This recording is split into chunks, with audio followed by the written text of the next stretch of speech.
Una de las narrativas más emblemáticas de la Biblia es el enfrentamiento entre David y Goliat. Según esta historia, el joven y diminuto David, representante de los israelitas, logró derrotar a un adversario descomunalmente superior, Goliat, el campeón de los filisteos. Este último es descrito en el texto bíblico como una figura colosal, con una altura aproximada de 3 metros. Solo su armadura de escamas pesaba casi 60 kilogramos, y la punta de su lanza tenía un peso de 7 kilos. Sin embargo, Goliat no es el único personaje de dimensiones extraordinarias mencionado en la Biblia. También encontramos a Og, rey de Basán, cuya cama medía 4 metros de largo por 2 de ancho. Ambos, Goliat y Og, son presentados como descendientes de los refaítas, o en otras traducciones, como sobrevivientes de una raza de gigantes. Esto plantea una serie de preguntas fascinantes. ¿Quiénes eran estos gigantes? ¿Qué conexión tienen con la historia del diluvio universal, la caída de los ángeles y las primeras ideas cristianas sobre el origen de los demonios y las posesiones? En este video exploraremos estas cuestiones profundizando no solo en el imaginario bíblico sobre los gigantes, sino también en tradiciones paralelas que se encuentran en textos apócrifos como el Libro de Enoc, en relatos mesopotámicos como el Epic of Gilgamesh, e incluso en mitologías griegas relacionadas con los titanes y la guerra de Troya. Si te interesa este tema, prepárate para un viaje intelectual lleno de referencias históricas y simbolismos, porque vamos a sumergirnos en un análisis detallado, los gigantes y su lugar en la historia bíblica. La primera referencia a estos seres misteriosos aparece en un pasaje bastante enigmático de la Biblia. El texto dice algo así: Cuando los hombres comenzaron a multiplicarse sobre la faz de la tierra y nacieron hijas, los hijos de Dios vieron que las hijas de los hombres eran hermosas, y tomaron para sí mujeres de entre todas aquellas que les agradaban. En aquel tiempo y también después, cuando los hijos de Dios se unían a las hijas de los hombres, y éstas daban a luz, nacieron los Nefilim, considerados gigantes según algunas traducciones. Estos Nefilim son descritos como hombres poderosos, héroes de antaño, cuya existencia parece estar vinculada a una mezcla entre dos grupos distintos, los hijos de Dios y las hijas de los hombres. El texto es deliberadamente críptico, probablemente, porque los lectores originales ya estaban familiarizados con la narrativa subyacente. No necesitaban explicaciones adicionales. El autor podía avanzar directamente hacia el punto principal, la historia del diluvio. De hecho, este breve relato sobre los Nefilim sirve como introducción al diluvio universal, explicando la causa, raíz del problema que llevó a Dios a intervenir drásticamente.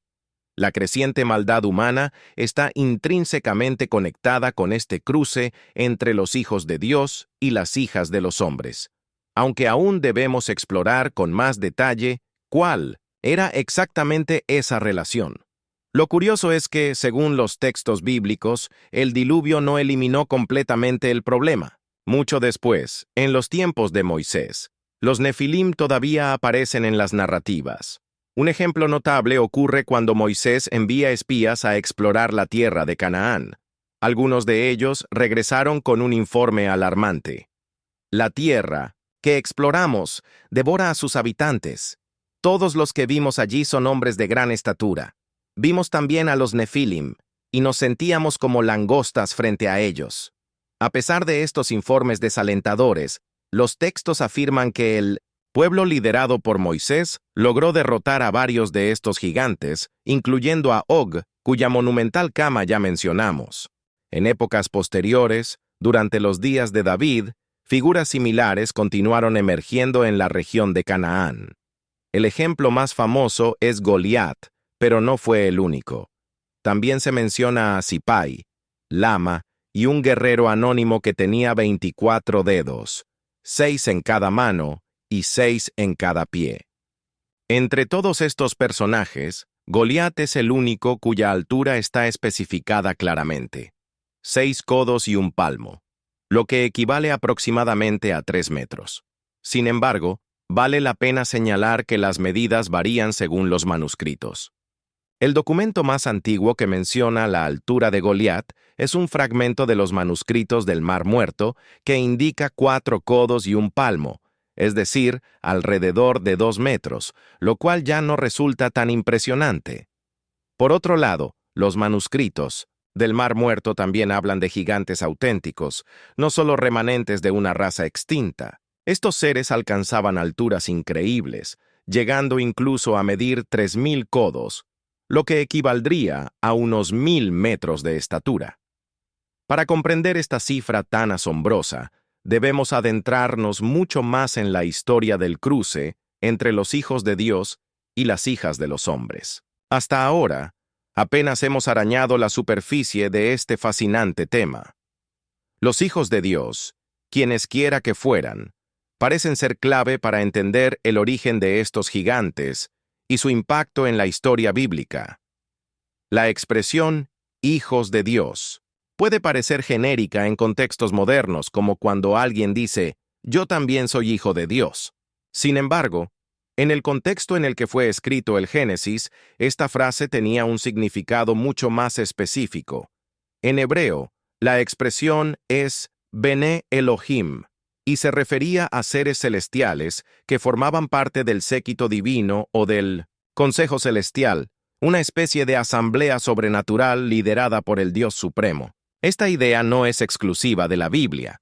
De hecho, aparece en textos antiguos de culturas vecinas, como las tablillas de Ugarit y las cartas de Amarna.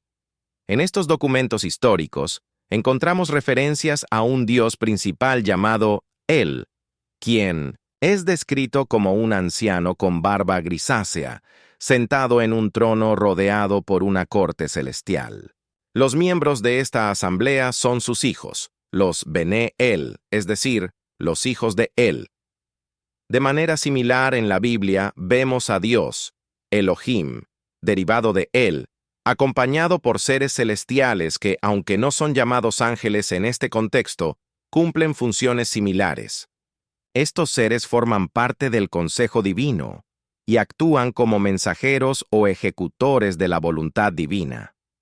Cuando el texto del Génesis menciona que los hijos de Dios tomaron como esposas a las hijas de los hombres, lo que describe es una unión entre dos órdenes completamente diferentes, seres celestiales, ángeles, dioses menores o vigilantes y mujeres mortales. El resultado de esta mezcla fueron seres híbridos conocidos en hebreo como Nefilim y traducidos al griego como gigantes. Sin embargo, esta narrativa está presentada de manera extremadamente resumida en la Biblia, lo que deja muchas preguntas sin respuesta. Por ejemplo, ¿quién eran exactamente esos hijos de Dios?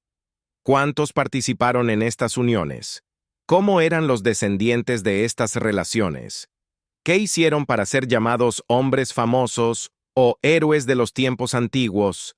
Y sobre todo, ¿qué fue de ellos? Lamentablemente, el Antiguo Testamento no ofrece respuestas claras a estas interrogantes. Sin embargo, otros textos antiguos, como el libro de Enoc, amplían considerablemente esta historia. En el libro del Génesis, estos híbridos son eliminados durante el diluvio universal, un evento que supuestamente borró toda forma de vida terrenal, excepto Noé, su familia y los animales protegidos en el arca. Sin embargo, aquí surge una curiosidad textual. Aunque el pasaje inicial sobre los Nefilim parece remitir a un tiempo pasado, en aquel tiempo, hay una frase adicional que sugiere algo diferente. Y también después. Es decir, los Nefilim no solo existieron antes del diluvio, sino que continuaron habitando la tierra incluso después. ¿Cómo es posible esto? El texto bíblico no ofrece una explicación clara, pero otras fuentes antiguas sí lo hacen, proponiendo diversas teorías. Algunos relatos afirman que Og, uno de los últimos descendientes de los Nefilim, logró sobrevivir aferrándose al exterior del arca. Otros sugieren que uno de los hijos de Noé era en realidad hijo de un Nefilim, mientras que otros textos más osados plantean que incluso el propio Noé podría haber tenido vínculos con esta raza de gigantes. Sin embargo, la interpretación más intrigante proviene del libro de Enoc, el libro de los jubileos y algunos escritos cristianos primitivos. Según esta perspectiva, aunque los cuerpos físicos de los Nefilim fueron destruidos durante el diluvio, sus espíritus sobrevivieron. Estos espíritus desencarnados continuaron vagando por la tierra, infligiendo enfermedades, pensamientos malignos y posesiones. El libro de los jubileos describe cómo Noé, poco después del diluvio, notó que sus nietos estaban siendo atacados por estos espíritus de los gigantes caídos. Estos espíritus, compuestos de una sustancia extremadamente sutil, podían infiltrarse en los cuerpos humanos, causando enfermedades y corrompiendo la mente. Ante esta situación, Noé imploró a Dios: «Tú sabes cómo tus vigilantes, los padres de estos espíritus, actuaron durante mi vida. Con respecto a estos espíritus que permanecen vivos, aprisiona a todos ellos». Dios escuchó la súplica, pero no la cumplió por completo. Mastema, el líder de estos espíritus, intervino argumentando que si todos los espíritus fueran encarcelados, no habría nadie para imponer su voluntad sobre la humanidad. Este episodio es fascinante porque conecta directamente la historia de los Nefilim con las primeras ideas judías y cristianas sobre los demonios y las posesiones. En esta interpretación, los espíritus de los Nefilim se convierten en los precursores de los demonios, entidades malévolas que acechan a la humanidad desde entonces. Así, vemos cómo la historia de los Nefilim no solo está arraigada en el imaginario bíblico, sino que también se entrelaza con otras tradiciones culturales y religiosas. Desde los textos mesopotámicos hasta las epopeyas griegas, pasando por los escritos apócrifos y los primeros textos cristianos, estas narrativas forman parte de un vasto mosaico de mitologías que intentan explicar fenómenos como el origen del mal, la naturaleza de los héroes y la lucha entre lo divino y lo humano. En este punto, llegamos al corazón de la cuestión. ¿Quién controla a estos espíritus caídos y qué papel juegan en el mundo humano? Según los textos antiguos, Dios permite que una parte de estos espíritus permanezca en libertad para cumplir un propósito específico. Mastema, el líder de estos espíritus, argumenta que si todos fueran encarcelados, no habría nadie para destruir y desencaminar a los humanos antes del juicio final. Este razonamiento convence parcialmente a Dios, quien decide permitir que 1/10 de los espíritus de los gigantes caídos permanezcan libres sobre la tierra.